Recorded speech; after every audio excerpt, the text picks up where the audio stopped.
सर्वप्रथम मी आज अष्टमी निमित्तानं दुर्गा मातेच्या आशीर्वादानं मी माझ्या ऐरोलीकर आणि तमाम नवी मुंबईकरांना शिवसेना उद्धव बाळासाहेब ठाकरे पक्षाच्या वतीनं मी हार्दिक शुभेच्छा देतो.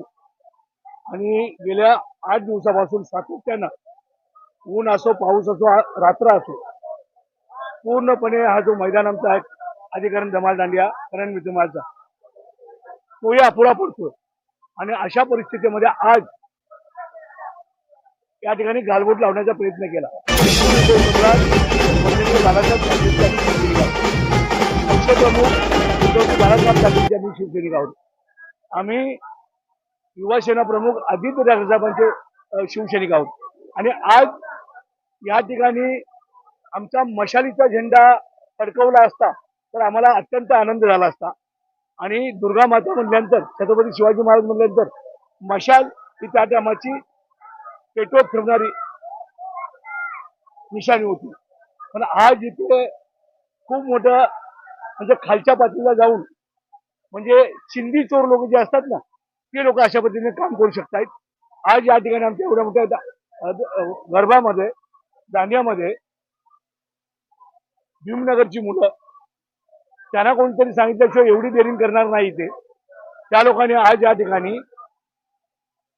जो आमच्या पूर्वीचा आणि आत्ताचा जो शिवसेना आहे त्या शिवसेनेचा धनुष्यबाणाचं चिन्ह तो आज आमच्या या नवरात्रीमध्ये तो झेंडा या ठिकाणी आणून फडकवण्याचा प्रयत्न केला.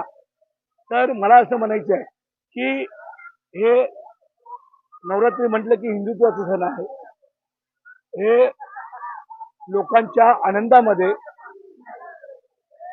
त्या ठिकाणी आनंद साजरा करण्याचा हा उत्सव आहे. आणि आनंद साजरा करत असताना म्हणजे एवढ्या खालच्या पातळीला एखादा पक्ष उतरू शकतो हे दुर्दैव आहे. काय जरूर होते की आम्ही जर आमचा मशालीचा झेंडा घेऊन जर समोरच्या ज्यांनी झेंडा फडकवला त्यांच्यात जर आम्ही नवरात्री दांडियामध्ये जाऊन जे फडकवलं तर त्यांना चालेल का? पण हे कुठेतरी भांडणं करायची, मारामाऱ्या करण्याच्या आणि कुठेतरी चांगलं या ठिकाणी चाललेलं कार्यक्रम, उत्सव त्याला गालबोट लावण्याचा या ठिकाणी प्रकार झाला. पण मला या ठिकाणी अभिमानाने सांगावंसं वाटतं की आमचे नवी मुंबई पोलीस कमिशनर साहेब, DCP साहेब, ACP साहेब आणि रबाले पोलीस स्टेशनचे वरिष्ठ पोलीस स्टेशन सावंत साहेब आणि त्यांनी या ठिकाणी पाठवलेली टीम, ज्यांच्या राठोड साहेब म्हणून यांच्या अंडरमध्ये पाठवलेली टीम, ह्या टीमनं